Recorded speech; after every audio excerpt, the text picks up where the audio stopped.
Muy buenas tardes, estimados radioescuchas. Un gusto estar con ustedes una vez más en este su programa Futuro en Acción. Hoy tenemos el gusto de tener con nosotros nuevamente al economista Jorge Calderón Salazar. Él es rector del del Tecnológico Universitario Argos, me confundo porque anteriormente era instituto, que justamente cumple 30 años consolidándose como referente en educación técnica y tecnológica, y la idea es conversar primero en esta parte sobre la historia, presente y futuro del Tecnológico Universitario Argos, y luego podemos aprovechar también la presencia de Jorge para hablar de otros temas vinculados con su visión de la economía y la política del país.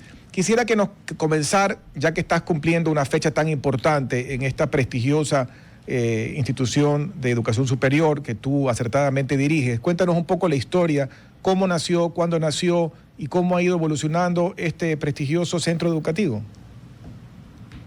Hola, estimado Giovanni, muy buenas tardes. Un gusto saludarte y a toda la audiencia de RTP, Futuro en Acción.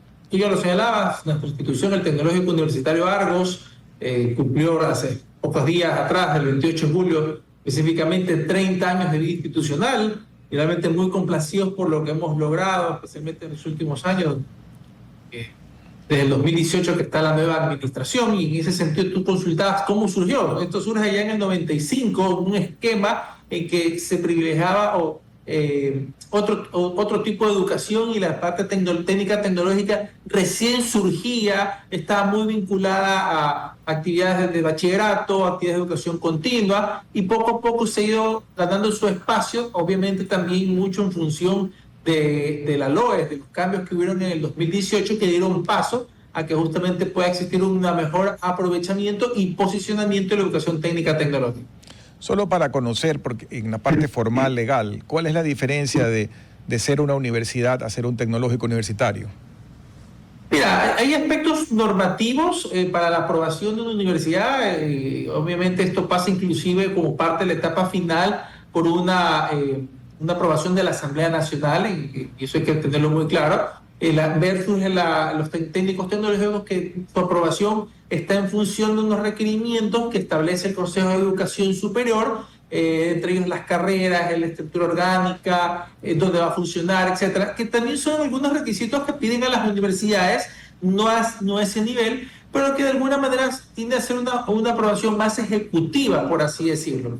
En todo caso, está eso es la parte normativa de creación, pero ya en las funciones, justamente nosotros como institutos técnicos tecnológicos realizamos investigación, gestión académica, es decir, tenemos muy similares las labores que hacemos como institución con respecto a las universidades. Ustedes tienen, al igual que las universidades, la obligación de tener, aparte de la docencia, tener que hacer investigación y tener que hacer también vinculación con la comunidad, ¿o no?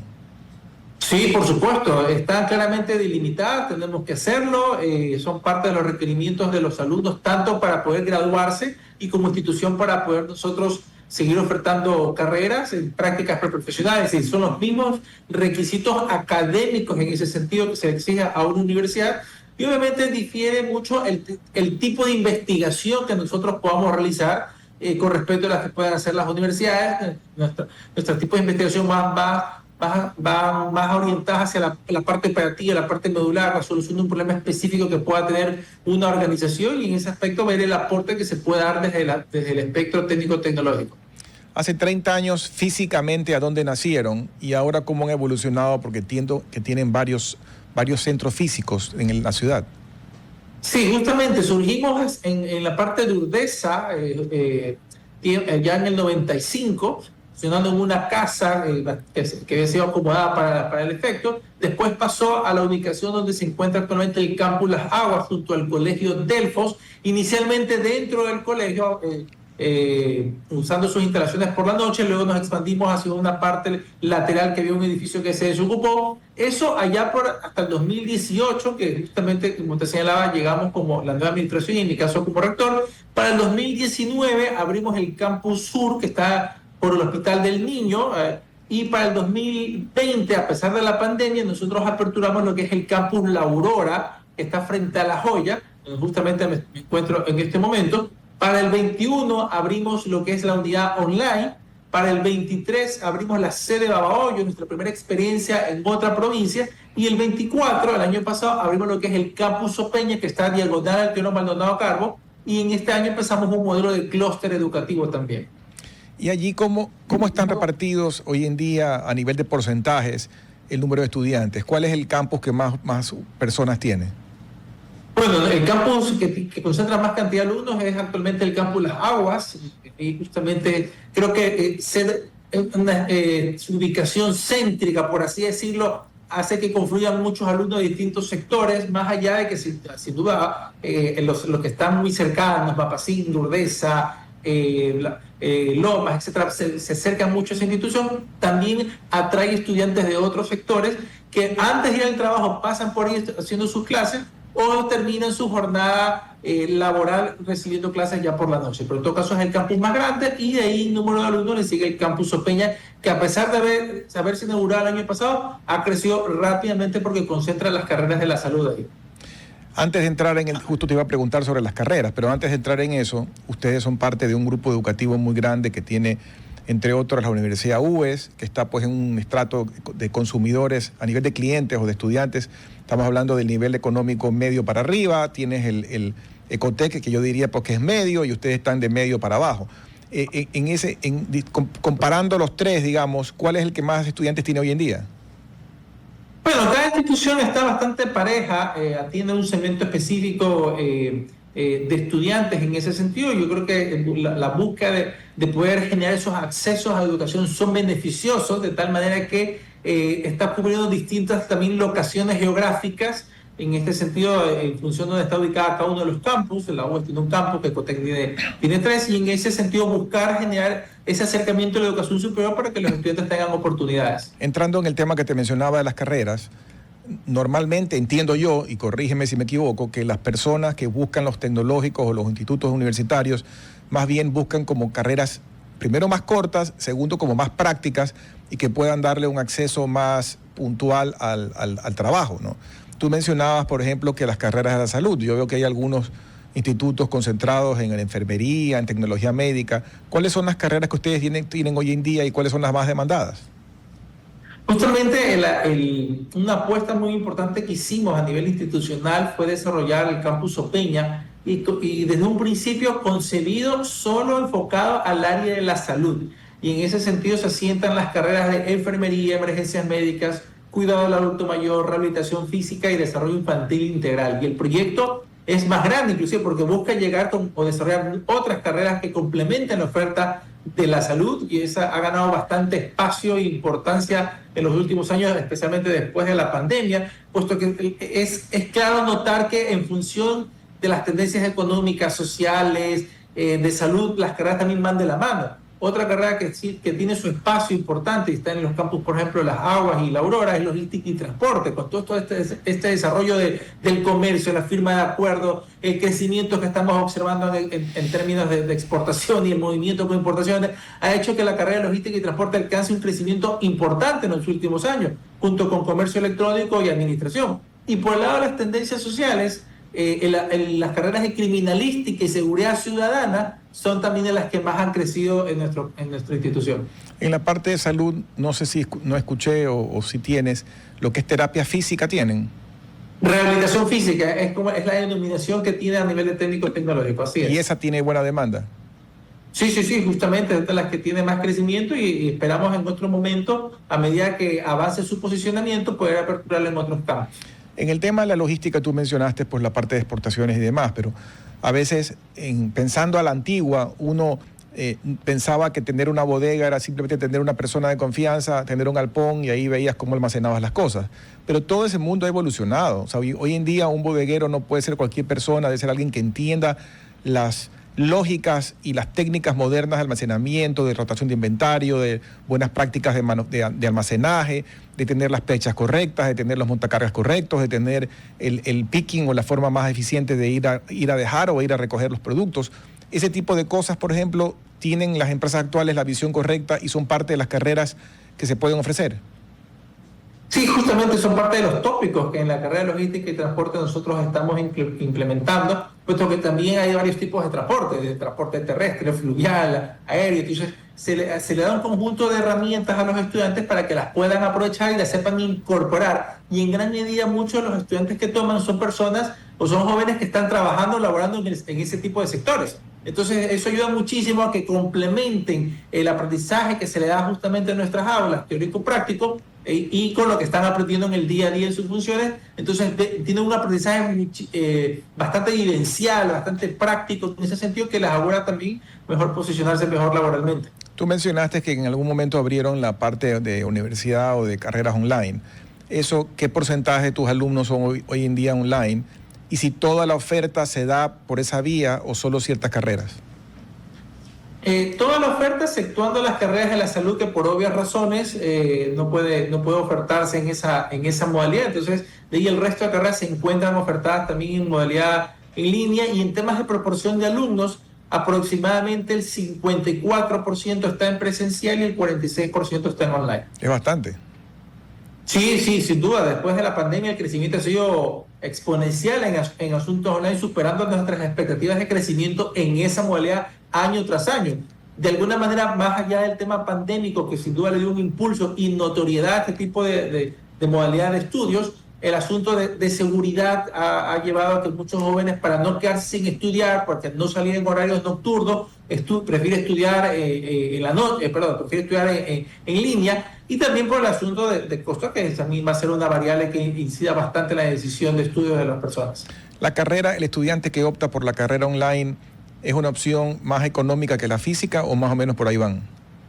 No, sin duda tiene un precio diferenciado mucho menor, que de alguna manera eso también facilita el acceso que tiene, más allá que también buena parte de nuestros estudiantes son de otras provincias que de alguna manera ven ese atractivo de poder tomarle los horarios y el tipo de metodología y plataforma que se utiliza. Y ahí tú mencionabas el tema de la pandemia y yo reconozco lo que tú mencionas en el sentido de que la pandemia obligó de golpe a todas las universidades o a la mayoría de las universidades a tirarse al río y volverse o virtuales o a distancia, cosas que son términos distintos. Pero eso le genera un problema a las universidades que eran posicionadas como líderes en el mundo a distancia, porque todas las demás se tiraron allí ya a competir. Hoy en día hay una fortaleza todavía en las que se consideraban antes a distancia, o ya se aplanó el terreno y realmente la búsqueda de carreras online casi que está en todos lados.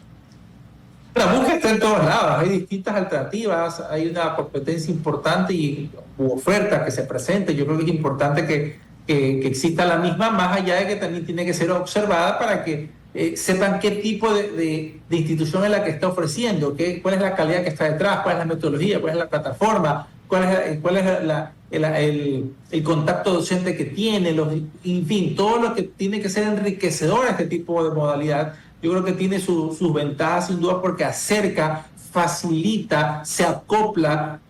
Tú tienes los estudios sincrónicos, asincrónicos. Yo creo que entonces son ventajas que ha sabido la modalidad en línea aprovechar, y yo creo que es hacia allá donde se dirige la educación y tiene que ser vista como otro pilar más de la formación que puede tener la sociedad. Yo te hago una pregunta normativa, porque el Ecuador pues, es un país típicamente muy burocrático.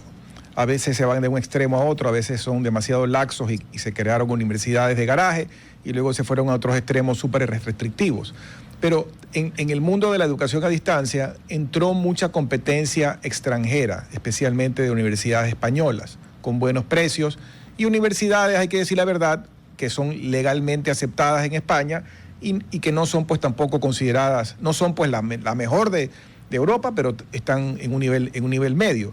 Pero allí el comentario que yo he recibido de algunos colegas tuyos del mundo universitario, y que no sé si se mantenga, ahí va mi pregunta, es que fueron en un cierto momento injustos, porque a los locales, como ustedes, les exigían el cumplimiento de una serie de normas X, pero a los que venían de afuera no les aplicaban la misma norma. Entonces la competencia se volvió desleal, se volvió diferenciada. ¿Eso se mantiene o ya se aplanó el tema de la competencia y ahora compiten de igual a igual?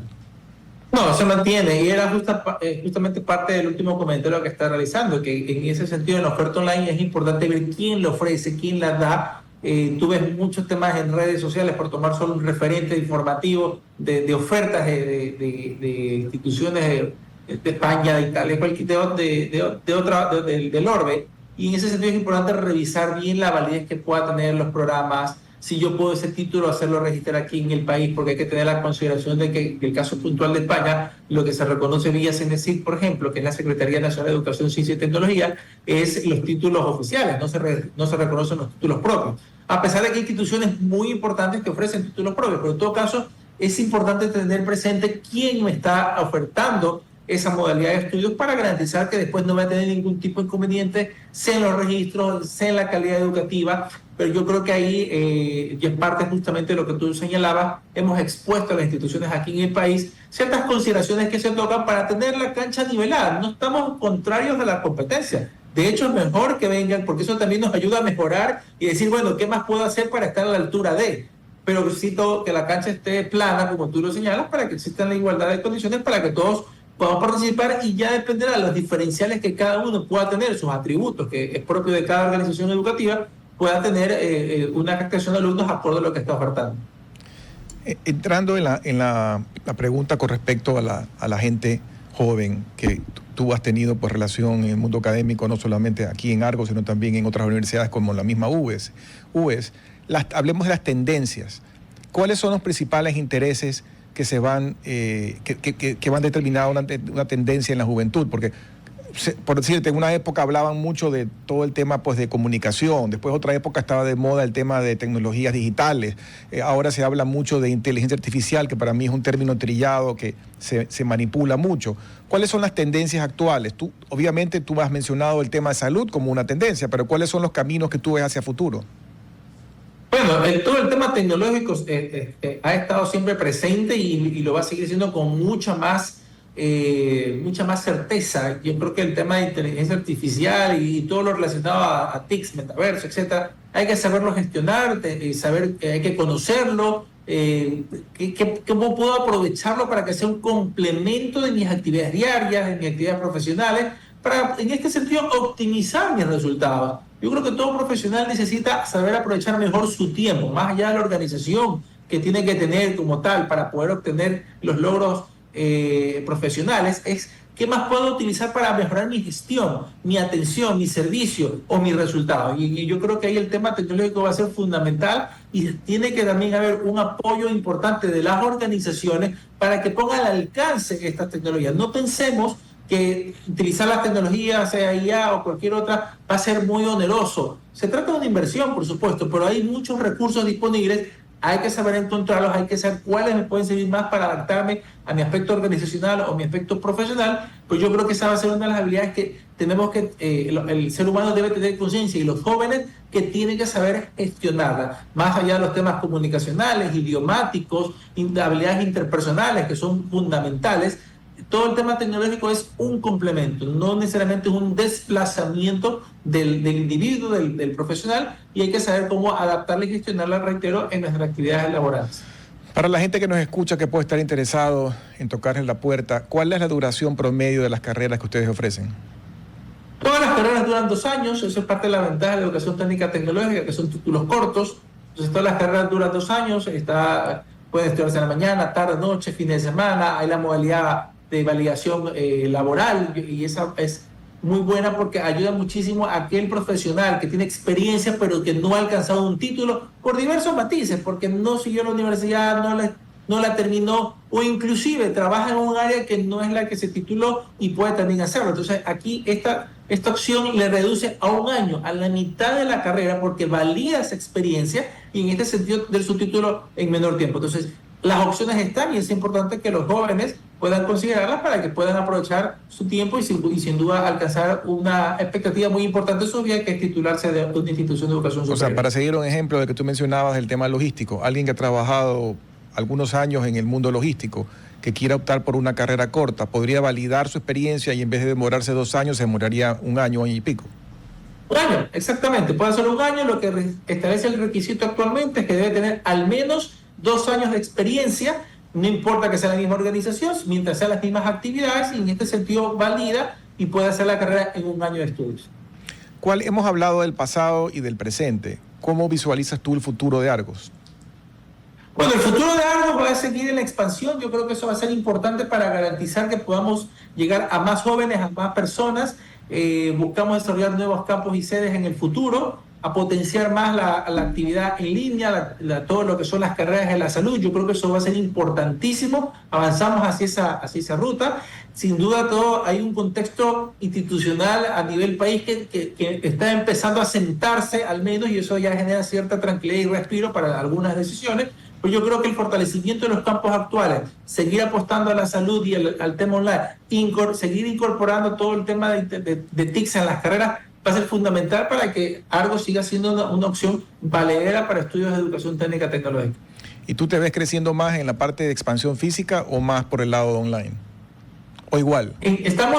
Los planes están en ambas rutas. En ambas rutas estamos ahorita privilegiando el asunto online porque se nota un crecimiento importante, y el tema físico está muy atado a ciertas realidades, como tú sabes, de seguridad que tienen que existir en los sectores que nos coloquemos para garantizar justamente que pueda haber un aprovechamiento de los ciudadanos de los sectores donde se asientan los campos.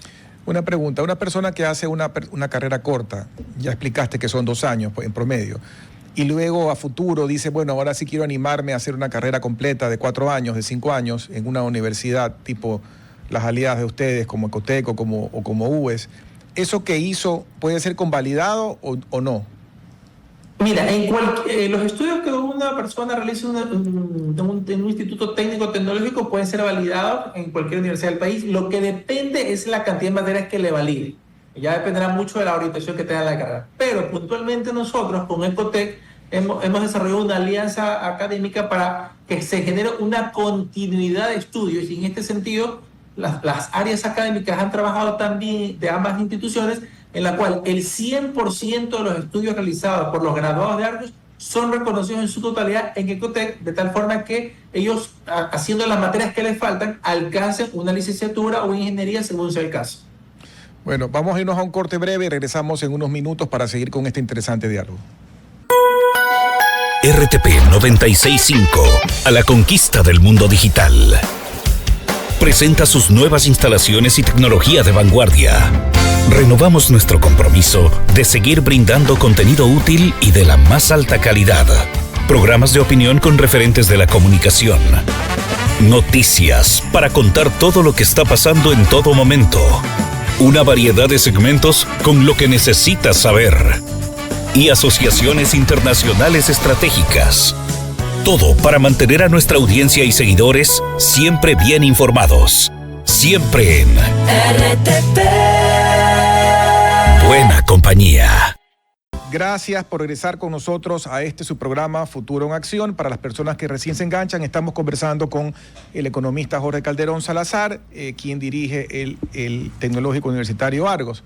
Hemos hablado en la primera parte del programa con respecto a los 30 años de trayectoria de esa prestigiosa institución, que además es parte de un grupo muy importante de educación superior, pero aprovechando la presencia de Jorge y su rol como economista y conocedor de la realidad económica y financiera del país, sí quisiera también aprovecharlo en ese sentido. ¿Cómo ves tú el escenario actual de la economía del Ecuador? Porque el Ecuador siempre está debatiéndose pues entre el perro que se persigue la cola y la idea de poder crecer y la idea de poder generar empleo, pero como que no acabamos de avanzar y a veces damos 3 pasos adelante históricamente y luego viene otro y hace regresarnos 5. Hoy en día el gran lastre que tenemos es el de la violencia y la inseguridad, pero también hay muchos otros. ¿Cuál es tu visión de la foto actual de la economía y cómo ves el futuro, no, ni siquiera muy lejano, digamos, de aquí a diciembre, cómo ves el futuro de la economía del país? Mira, yo creo que tú has mencionado algo muy importante y el Ecuador, yo creo que es hasta un caso de estudio en ese sentido por todo lo que nos pasa, todo lo que nos sucede. Y algunas oportunidades que hemos tenido aquí lo hemos conversado muchos años atrás. Yo creo que el Ecuador ahorita está en cierta recuperación, hay indicadores que lo demuestran, hay un consumo que se está mejorando, hay unas ventas que se están moviendo, el crecimiento económico al semestre lo indica que está acercando a los 4 puntos. Pero más allá de esos indicadores y otros más, como también hemos visto las exportaciones que están creciendo sustancialmente, etcétera, yo creo que la pregunta de fondo es ¿qué tanto se puede garantizar esa sostenibilidad de la recuperación? Porque no nos sirve crecer un año para el siguiente año volver a decrecer. Y aparte, lo que la economía despegue este año es para recuperar en gran medida el terreno perdido en 2024, que fue una caída de 2 puntos, pérdida de empleo, etcétera. Entonces, yo creo que es importante en ese sentido que se puedan generar las condiciones. Obviamente, ahorita esta suerte de movimiento del consumo es en parte porque muchos consumidores, muchos empresarios estaban, por así decirlo, aguantados en consumir, en invertir producto de todo lo que nos pasó en el último cuatrimestre del 2024, especialmente, más allá del tema de seguridad, la inestabilidad energética. Y empezamos un año con el tema electoral que también te pone mucho en pausa ciertas decisiones. Pero en todo caso, ya con un clima electoral que ya se pasó, un gobierno de 4 años, digamos que todavía existe un buen romance entre el Ejecutivo y el Legislativo. Hay ciertos factores que inciden en que esto esperemos se mantenga, más allá de economistas, sino como ciudadanos, pueda mantenerse en una institucionalidad, un respeto entre los poderes del Estado. Yo sé que ahorita hay divergencia entre el Ejecutivo y la Corte Constitucional, pero yo creo que es importante que se vaya abundando todos los esfuerzos para garantizar que la economía realmente esté en un proceso de recuperación sostenida y consolidación para alcanzar niveles que otros países ya hace muchos años lo lograron y que sin duda el Ecuador todavía estaría pendiente. Y mira que revisando las cifras de las exportaciones, contrario a lo que pasa con el sector petrolero, que no saca la cabeza y que sigue con números más bajos por la falta de inversión, los sectores tradicionales, banano, camarón, flores, cacao y otros, el cacao en forma muy importante ha tenido un crecimiento espectacular, producto también de los altos precios que hay hoy en día en la coyuntura mundial. Pero entonces hay un sector exportador agroindustrial y acuícola muy dinámico que refleja que este es un Ecuador pujante, un Ecuador de trabajo, un Ecuador de empeño, pero también hay ciertos fantasmas que están todavía tratando de atacar la estabilidad del país. Tú mencionaste algo muy importante. Uno de los grandes enemigos nuestros ha sido históricamente la inestabilidad. Hemos tenido presidentes derrocados, hemos tenido intentos de incendiar ciudades, como los que lideró en su momento el señor Issa, que ha sido experto en eso, que nada le han hecho bien al país. Ahora tuvimos un problema con el invento ese de la muerte cruzada, que no lo logró terminar el periodo del presidente Lasso. Ahora tenemos un presidente reelecto que debería de darnos estabilidad por lo menos de estos 4 años siguientes, pero el tema es alinear los puntos para que de una vez por todas el Ecuador, que se ha negado a progresar, que se ha negado a salir adelante, como tenemos algunos casos que los hemos hablado contigo en el pasado, Corea, Singapur y países un poquito más cuerdos en América Latina como el mismo Uruguay. El Ecuador no acaba de aterrizar qué modelo quiere y no se define, y seguimos con problemas a nivel de un código laboral, por ejemplo, del siglo antepasado. Es decir, ¿cuándo de una vez por todas, Jorge, tomamos las decisiones correctas para establecer una línea sostenida de crecimiento y no solo puros parchecitos? ¿Cuándo será cuando los actores políticos dejen atrás su metro cuadrado de terreno y solo velen por eso y avancemos todos hacia una visión de país? Porque esto es más allá de ser una responsabilidad de quienes los ciudadanos elijan como presidente, en este caso al mandatario Daniel Noboa. Yo creo que es el concurso de todos los actores y ahí todavía nos falta trabajar muchísimo, puesto que buscan, hay una visión de corto plazo de cómo le puedo sacar o aprovechar al sector público cuando llegue. Yo creo que hay que trabajar bastante en esa consolidación de la visión de país, porque si hablamos de leyes, hay leyes bastante buenas en que hay incentivos que podrían aprovecharse. El año pasado se aprobaron 5 proyectos de ley económica urgente con interesantes incentivos. Pero ¿por qué los incentivos, por ejemplo, no dan efecto? Porque no hay un entorno, no hay un contexto en el cual se los pueda aprovechar. Cuando tú aprovechas una doble deducibilidad, cuando aprovechas este tipo de beneficios que te dan, cuando tienes unas ventas que están aseguradas, un comportamiento estable de tus consumidores, pero si yo ahorita me compran y después no me compran, ¿de qué me sirve estar contratando jóvenes cuando yo sé que más lo necesita? Entonces, es mucho del entorno, la imagen que nosotros brindemos.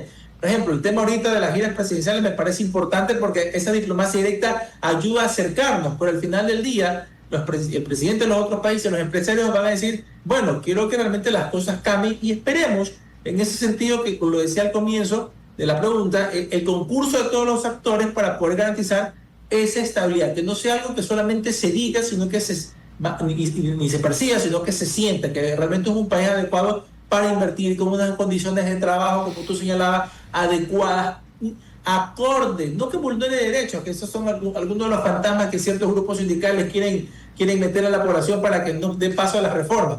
Hay que poner a tono, hay que poner en actualidad ese código laboral aprobado hace casi 100 años. Es decir, que si eso nos ha servido para tener apenas 36% de ecuatorianos empleados adecuadamente, no nos está sirviendo, y seguir tropezando con la misma piedra, como que ya la solución más que evidente. Y la pandemia, para finalizar, estimado Giovanni, la pandemia, de cierta forma, la oportunidad que nos dio es para actualizar ciertas cositas en términos de normas y decretos en los asuntos de contratación. Correcto. Pero en todo caso necesita revisión integral un instrumento como este, más allá de los otros que también necesitan actualizarse. Pero además el Ecuador necesita modernizarse. El Ecuador, como yo te dije hace un momento, es un país que le encanta la burocracia. Nos fascina crear trámites y crear cosas que a veces no generan ningún valor.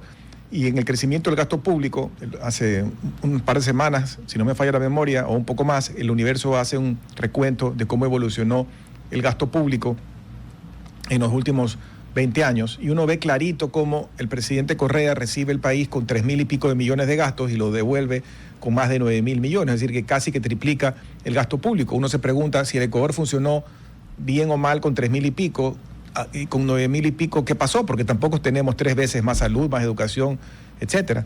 En el gobierno del presidente Moreno se hizo un esfuerzo y se rebajó a 8.000 y pico, luego volvió a subir, y el tema es que todavía estamos encima de los 9.000 millones. El presidente actual, Daniel Noboa, anuncia y ejecuta un pequeño esfuerzo de reducir 150 millones en nómina, que lamentablemente significa reducir empleos, que a nadie le gusta pues perder un empleo. Pero estoy hablando de una realidad cruda, de que funcionaste con 3.000 y pico, ahora estás en 9.000 y pico, y 150 millones no es realmente nada, es un pequeño esfuerzo inicial. La pregunta es, tú no puedes tener sostenibilidad financiera si no te ajustas los pantalones a lo que puedes pagar. Hoy en día no puedes pagar eso. Hoy en día, ayer tuvimos a la prefecta del Guayas y mencionaba el hecho de que municipios y prefecturas están recibiendo con algunos meses de atraso las asignaciones. Entonces, es una cruda realidad que nadie quiere entender y que hay que de una vez por todas corregirla. Tú lo has dicho, el tema del incremento del gasto público en salarios es impresionante. Ha llegado a ocupar en algunos años casi la tercera parte del presupuesto estatal, es decir, es terrible. Y si nosotros hacemos otras comparaciones, hubo años en que todo lo de IVA y todo lo de renta era solo para pagar sueldos y salarios, incluso ni nos alcanzaba. Y ahora ya debido a mayor dinámica de consumo, al incremento del 12 al 15% del IVA, ya la proporción de sueldos y salarios es casi igual a lo de IVA, pero al final del día toda la actividad económica que un país desarrolla está haciendo para pagar sueldos de la burocracia. Entonces yo creo que ahí es algo que hay que reconocer, porque sin duda hay un costo político al hacerlo, poder reducir el tamaño del Estado de esa manera.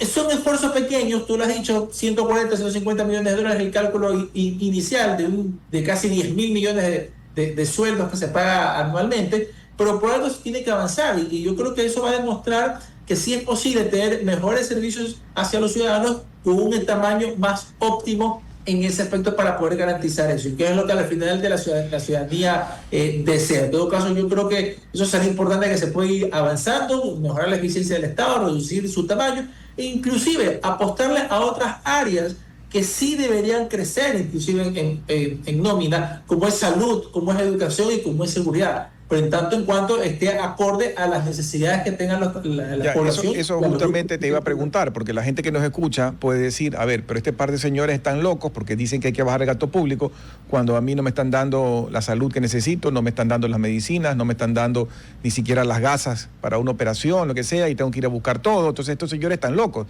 Pero el análisis yo no creo que es así, porque yo también te puedo decir, yo no creo que al inicio de Correa, con 3.000 y pico de millones de dólares de gasto público, la salud era 66% peor que actualmente. Es decir, funcionó el Ecuador de alguna manera muy similar al actual, no bien, pero digamos con los problemas de siempre, con un montón de dinero menos. Entonces, yo no creo que el análisis simplemente decir dame más, hay un problema más de fondo. Claro, y es el tema de asignación, es el tema de optimizar los recursos, entonces de saber en qué se gasta, cómo se está dando la ejecución presupuestaria. Es más en el manejo del recurso público que tiene que hacerse. Si se hace una planificación anual en la que se dice voy a hacer tales actividades y voy a obtener estos ingresos, llama la atención que llegamos a mitad del año en muchos gobiernos, no en casi todos los gobiernos, y la ejecución presupuestaria está muy por debajo de las expectativas. Entonces, ¿qué está pasando con el recurso? ¿Cómo se lo está administrando? ¿En qué se va? Compras mal hechas, temas de corrupción, son parte inclusive de aquellos factores que han incidido en que no existe un buen aprovechamiento de los recursos. Por supuesto, también es importante denotar que es necesario avanzar hacia otra forma de hacer el presupuesto estatal. Nosotros actualmente, ¿qué es lo que hace? Se determina el gasto y en función de eso veo de dónde saco los ingresos. Entonces, si también lo planteo de esa manera, sin duda siempre voy a estar en déficit. Avanzar en algún momento a lo que se conoce en economía como presupuesto de base cero podría ser beneficioso. No se lo puede hacer de un momento a otro, sin duda, pero hay que apuntar hacia eso, equilibrando las finanzas públicas, optimizando el gasto y mejorando la ejecución. Jorge, nos quedan 7 minutos y volviendo al tema del futuro, yo te hacía una pregunta en la primera parte del programa con respecto a los jóvenes. Hoy en día, ¿qué está pasando por la mente de tus alumnos cuando hablan sobre el futuro? Porque una vez que ya están superando la carrera, están terminando, tienen una visión de futuro, de aspiraciones.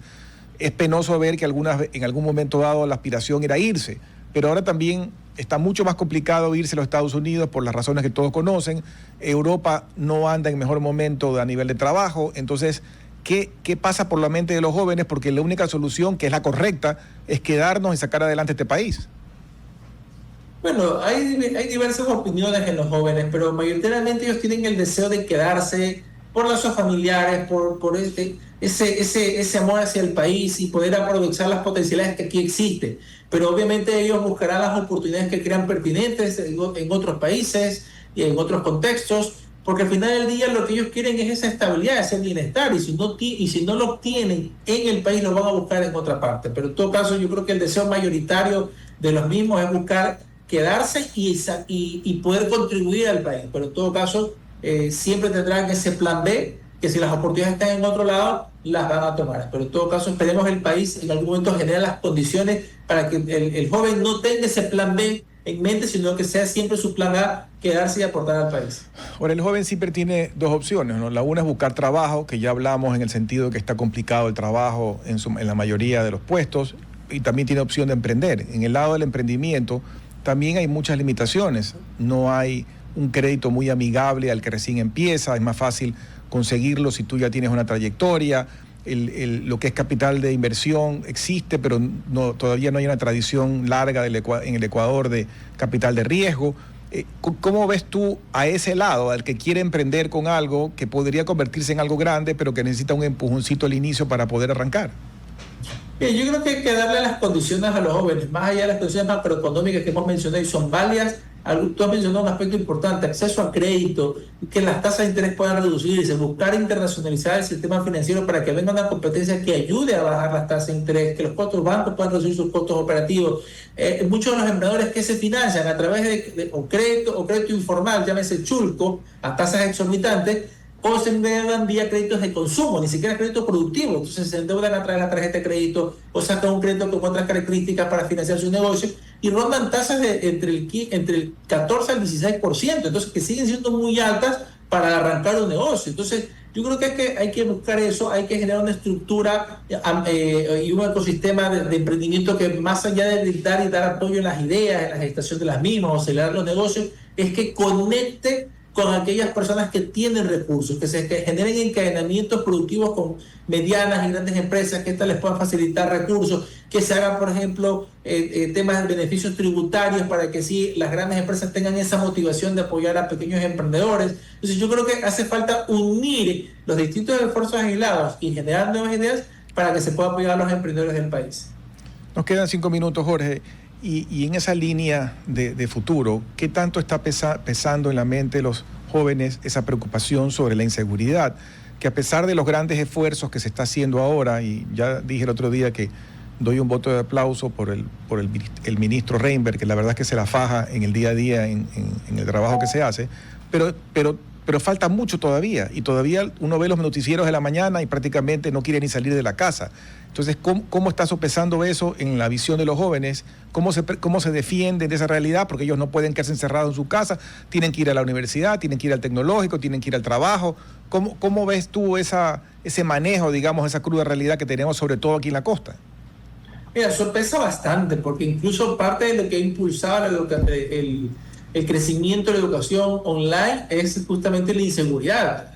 Si se observan las cifras del sistema, realmente se percibe eso. Si las personas tienen el deseo de estudiar, de acceder a la educación superior, pero realmente el tema de seguridad sí los limita mucho a poder hacerlo de manera presencial y prefieren orientarse hacia el online. Entonces yo creo que es un factor importante que ha supeditado. Obviamente el tema de los negocios, algunos han perdido sus puestos de trabajo porque donde laboraban lo hacían en horarios extendidos, sea por servicios, estaban destinados a temas de ocio, turismo, y hay algunas zonas que están muy calientes todavía como para poder mantenernos unos horarios extendidos, o las restricciones de movilidad que existieron en algún momento, o existen algunos cantones que me obligan a mí a desplazarme antes de cierta hora. Entonces son factores que sin duda están incidiendo muchísimo, y también al de emprender lo afecta bastante, puesto que tiene el temor de que me vayan a vacunar, extorsionar o secuestrar si no pago algo. Entonces es sin duda un aspecto importante que está limitando las opciones o las oportunidades de los jóvenes actualmente. Nos falta solamente dos minutos y en esa línea hay esquemas, digamos, de innovación, hablando de la seguridad. La tecnología puede ayudar en algo. Alguien hablaba el otro día sobre inclusive cámaras de inteligencia artificial, etcétera, y entiendo que hay países donde hay, China, por ejemplo, que donde tú creo que has estado, hay un control biométrico muy estricto. Aquí las cámaras no han funcionado mucho porque muchos municipios han invertido, pero solamente nos sirven para poder ver qué pasó después. ¿Qué más crees tú que se puede hacer a nivel de innovación, donde inclusive ustedes como universidades y centros de estudio de educación superior puedan aportar? Porque algo más tenemos que hacer, y no hablo solo del gobierno, también de la sociedad civil.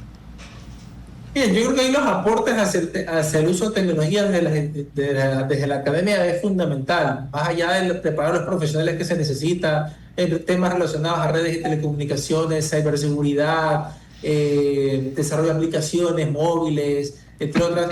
Yo creo que es importante para aunar esfuerzos en el cual se apoya la política pública en el desarrollo de TICs, en la incorporación de los grupos vulnerables, especialmente mujeres, hacia el estudio de carreras STEAM. Yo creo que eso es fundamental para que apuntemos inclusive a ir cambiando esa matriz laboral, que no se oriente tanto, sin duda es provechoso, a profesionales de carreras de ciencias sociales, sino también a carreras técnicas relacionadas a tecnología. ¿Qué ha pasado con muchos países? Y tú lo sabes como muy buen conocedor, estimado Giovanni. Muchos países están progresando y dando saltos importantes de crecimiento porque están volcando sus economías a lo que es crecimiento, a lo que es conocimiento, innovación, tecnología. Hace tiempo atrás en esta conversación tú señalabas casos de Singapur, casos de Corea. Veamos estos países, son países que han avanzado muchísimo en la tecnología. China ha avanzado mucho en la tecnología. Acá va a haber un mundial de robots. Entonces es lo que está ahorita en boga, y no se trata de copiar, sino de qué puedo hacer para irme subiendo a ese andarivel en el cual la tecnología está determinando cómo va a ser la economía en el futuro. Bueno, Jorge, muchísimas gracias por compartir con nosotros esta hora. Felicitaciones a Argos por cumplir 30 años de vida institucional, y gracias también a ustedes por acompañarnos esta hora. Que tengan una buena tarde. Hasta aquí, Futuro en Acción.